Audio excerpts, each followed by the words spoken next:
અને શિષ્યનું એક સરસ મજાનું નાટક સ્નેહાબા અને સ્નેહલબા લઈને આવી રહ્યા છે. એક ગુરુ અને શિષ્ય હતા. તે એકવાર એક ગામથી બીજે ગામ જતા હતા. તો રસ્તામાં એક મોટી નદી આવી. તો ગુરુએ કહ્યું કે હું છે ને આ નદી પાર કરીને જાઉં છું, તું અહીંયા ઊભો રહે, પછી જ્યારે હું કહું પછી તું આવજે. તો શિષ્ય કે ના ગુરુ, તમે ઊભા રહ્યો, હું જાઉં છું. તો ગુરુ કહે છે ના હું જાઉં છું, પણ શિષ્ય નદી પાર કરીને જતો રહે છે અને પછી કહે છે ગુરુ આ બાજુથી તમે આવો તો અહીંયા પાણી ઊંડું નથી.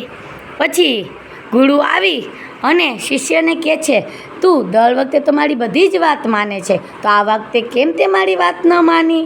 ત્યારે શિષ્ય કહે છે તમારી વાત ન માની એ માટે હું તમારી માફી માંગુ છું, પણ જો હું મૃત્યુ પામું તો મારા જેવા હજારો શિષ્યો તમને મળી જાય, પણ જો આપ મૃત્યુ પામો તો તમારા જેવા ગુરુથી અમારા જેવા હજારો શિષ્ય જ્ઞાન વિના અધૂરા રહી જાય.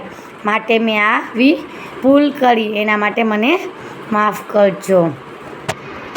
કહેવાયું છે કે મા વિના માન નહીં અને ગુરુ વિના જ્ઞાન નહીં.